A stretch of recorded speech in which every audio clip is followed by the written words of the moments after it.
dalil tentang ditundanya pemeriksaan kepada saudara Basuki itu sebetulnya tidak ada. Justru karena ada kekacauan seperti sekarang ini harusnya dipercepat. Bahkan untuk itu pilkada sebetulnya bisa ditunda. Karena ada dua alasan yang bisa membuat pilkada itu ditunda, yaitu pertama adalah bencana alam, yang kedua adalah potensi kerawanan sosial. Nah dulu di Komisi 3 waktu saya memimpin Komisi 3 memang ada rekomendasi agar kandidat tidak diproses selama pilkada. Tetapi itu alasannya kalau dikhawatirkan muncul kerusuhan sosial atau masalah sosial.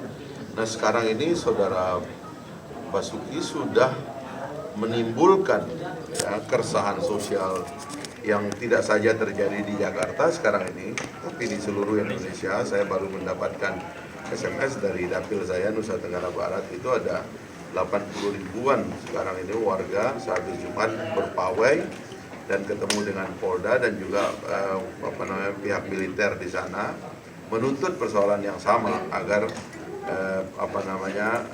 penanganan kasus hukum saudara Basuki itu disegerakan, dipercepat. Saya kira adalah bijak kalau pemerintah mengundurkan pilkada DKI, lalu memproses saudara Basuki dulu sampai selesai, sehingga kemudian potensi kerawanan bisa kita redam. Sebab ini kerusuhannya sudah ada, ya, dan ini nanti tanggal 4 ada mobilisasi besar-besaran dari seluruh Indonesia ke Jakarta. Nggak boleh pihak keamanan mengatakan tindak tegas perusuh pilkada. Ini bukan soal pilkada.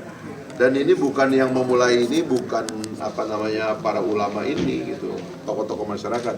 Yang memulai adalah ada kandidat yang kebetulan adalah gubernur incumbent nyebrang pagar komentarin urusan rumah tangga orang lain atau agama lain. Itu yang menyebabkan ini menjadi masalah sebetulnya.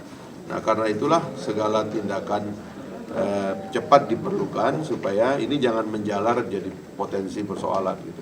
Jadi ini juga kami juga diminta untuk ikut pada tanggal 4 November yang akan datang ya. Tadi ada beberapa, tadi saya insya Allah sudah bersedia untuk ikut, saudara Fahri juga. Saya kira ini bagian dari satu bentuk solidaritas bahwa kita ini bersama rakyat gitu.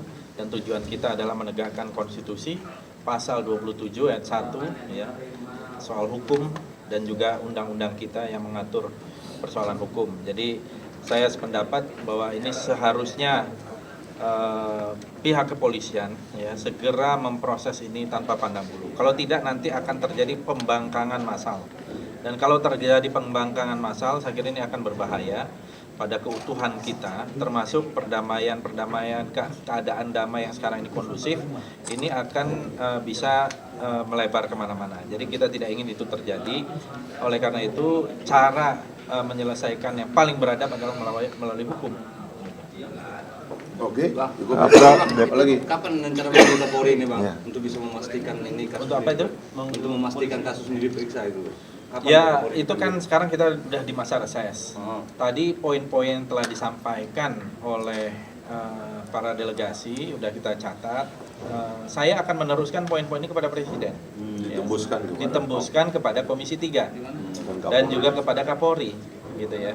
Sehingga poin-poin tadi itu bisa langsung sampailah kepada pihak-pihak yang seharusnya bertanggung jawab terhadap ini, kepada Presiden, kepada Kapolri dan lain-lain. Saya akan segera buat suratnya, dalam 1-2 hari ini akan dikirimkan.